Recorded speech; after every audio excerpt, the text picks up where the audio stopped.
Hi everyone, my name is Kayla Brunetti, and for my final presentation, I researched maple syrup urine disease. So what is maple syrup urine disease, or MUSD for short? MUSD is an inherited disorder where the body is unable to process certain protein building blocks properly. These protein building blocks are amino acids, and more specifically, the branch-chained amino acids, which is isoleucine, leucine, and valine. This is an autosomal recessive disease. This disease can be the result of mutations in multiple genes. These encode proteins involved in the mitochondrial multi-enzyme complex branched alpha ketoacid dehydrogenase, or BCKD for short. This is why those on MUSD must be on a protein-restricted diet in order to control the amount of branched-chain amino acids they consume. This disease is mainly present in infants. It affects 1 in every 185,000 infants. MUSD also does affect adults, but the disease will present itself later in life and it's less common. So there are 4 types of this disease: classic, intermediate, intermittent, and thiamine. The classic, and the one everyone probably knows about, is the classic type. This is the most common and most severe. Here, there is no enzymatic activity within the BCKD. And then what kind of defines each type is just like how much enzyme activity they have within the BCKD complex. So in classic type, there's none. Intermediate, there's some.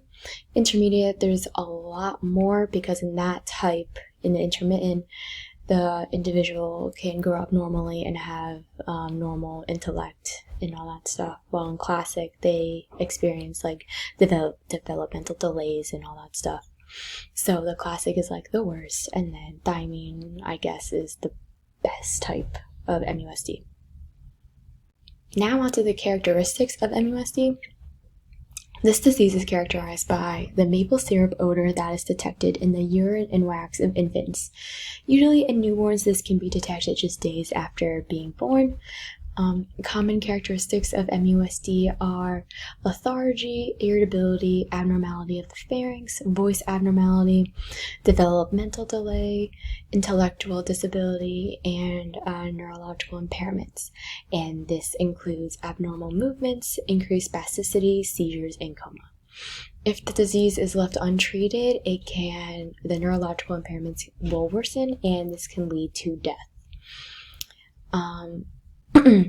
The severity and symptoms of MUSD vary greatly depending on how much of the residual enzymatic activity there is in the BCKD enzyme complex. And like I said before, this is what defines each type of MUSD. Now on to the molecular causes of MUSD. Like I said before, mutations in multiple genes can cause this disease. So the 3 genes that can cause this disease are the BCKDHA gene, BCKDHB gene, and the DBT gene. I'm going to talk about all 3 of these in the next slides. The first gene we're going to talk about is the BCKDHA gene. This stands for the branch-chain ketoacid dehydrogenase E1 alpha polypeptide gene.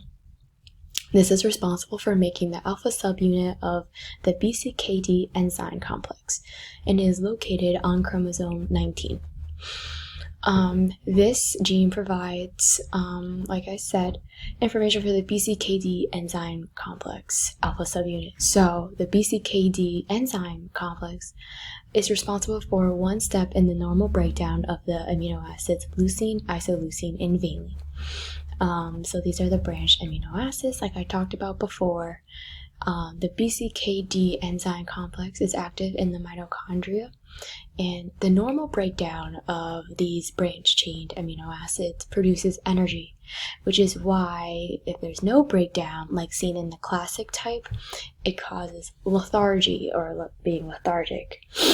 And mutations in this gene are often severe, and I'm going to talk about that in the next slide. So then the BCKDHB gene stands for branch chain keto acid dehydrogenase E1 subunit beta. So the two beta subunits connect to two alpha subunits in order to create the BCKDHA gene. So it's interesting to note that the A gene kind of needs the B gene in order to work. So they work in harmony. One needs the other in order for the BCKD enzyme complex to work. The B gene it's located on chromosome 6, and like I said, it is responsible for making that beta subunit. When I was doing research on this, there was a scientific article that I stumbled upon where they did research on the Ashkenazi Jewish descent population, because for this population had a high prevalence of MUSD, so they wanted to look into it, and they found that in the BCKDHB gene, there was a mutation where originally the amino acid arginine was replaced with a proline at position 183 in the beta subunit. So it just shows that one little mutation can cause this whole big disease, which I think is very interesting. And just like in the A gene, mutations in this gene can disrupt the normal function of the BCKD enzyme complex, preventing it from effectively breaking down those branched chain amino acids. And one thing to point out here is that the mutations that occur in the A and B gene occur during translation.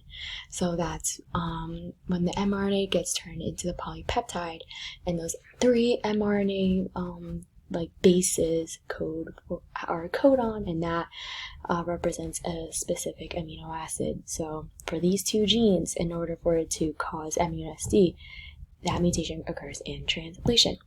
While when we go to the next gene, which is the DBT gene, this mutation in this gene, it occurs in transcription, where there's an error in the DNA base pairs, which is usually caused by deletions and insertions. So it's really interesting to compare and contrast these three genes and how they cause MUSD. So to talk more about DBT, this stands for the dihydrolipoamide branch chain transacylase E2. This is responsible for making the E2 component in the BCKD enzyme complex. It's located on chromosome 1, and the insertions and deletions within the DBT gene can cause the BCKD enzyme complex to function abnormally, causing those branch chain amino acids to accumulate in the body. So this accumulation is very toxic to cells and tissues, especially in the nervous system. The buildup of these amino acids can lead to the developmental delay. Here is the pedigree that I made for one of the assignments during the semester of MUSD. As you can see, the mode of inheritance is autosomal recessive. This means that in order to have the disease, you need to have two copies of the abnormal or mutated allele, from both parents. So in this pedigree, the blue individuals have the disease MUSD, while the pink are carriers. Carriers are usually asymptomatic. They have no symptoms whatsoever. They got one copy of the allele from one parent and it's normal, and then the other copy from the other parent is abnormal. So you can see here with Shauna, she is both recessive. She got both abnormal copies from her parents, making her to have the disease. Well, Cassie, one allele is from one parent, which is dominant and normal, while the other one is recessive and it's abnormal. So the interesting thing with carriers is that the normal allele that they get from one parent is dominant, so it kind of masks the effects of the abnormal allele, which is really cool. But if a carrier marries a carrier, like in this situation, that would cause at least one of their offspring to have the disease. It just has a higher probability. Now moving on to different types of genetic testing one can undergo to determine if they have MUSD. So 2 of them that I have listed are prenatal testing, and one of them is just regular genetic testing. The first one is amniocentesis, and the second one is chorionic, I definitely said that wrong, villus sampling, or CVS for short. So the first 2 are prenatal genetic testing, while the last one, newborn genetic testing, is just the standard screening test that all newborns undergo when they are born. And I will talk about that in the next slide. So now on to the prenatal genetic tests. So there are 2, amniocentesis, which is a procedure where the amniotic fluid is removed from the uterus for testing or treatment, and CVS, which is where a tissue is taken from the villi of the chorion, which forms the fetal part of the placenta, and uses it to detect congenital abnormalities. It is really important for parents to know if their child will have MUSD, because they could financially plan a little bit more and get in touch with the right resources to help really plan for their child coming into this world with this disease. But this, prenatal genetic tests in general, are a very hot topic for controversy, because some argue that if parents get the wrong results of their genetic tests, that they may choose to terminate the pregnancy. And many people, especially in the Catholic community, see this as a murderous act. So the question, the ethical question here is that, is it right to do this? Is it ethical? Should we be doing this? And it's been going back and forth for years now, and it's just a hot topic that I just don't know if we'll ever get the right answer to without someone getting mad. But these tests are available for women to undergo if they do want to test their children for any genetic tests. And then adult and infant genetic tests.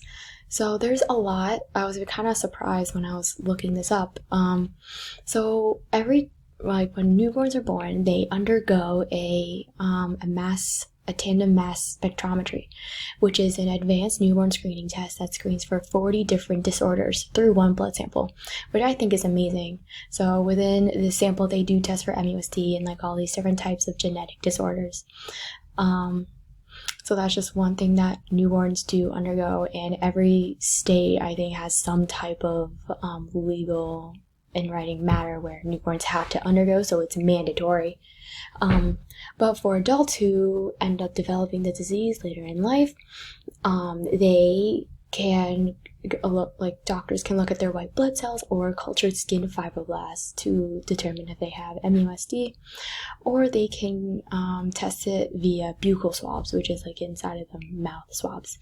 And I found this scientific article, which I thought was really interesting, where they used Tachman technology and polymerase chain reaction restriction fragment polymorphism to look at mutations of buccal swabs to see if there was a mutation in this type of allele. It was a really interesting read, but it's just another type of test that adults can undergo to see if they have this disease. And here are my references. Thank you for listening.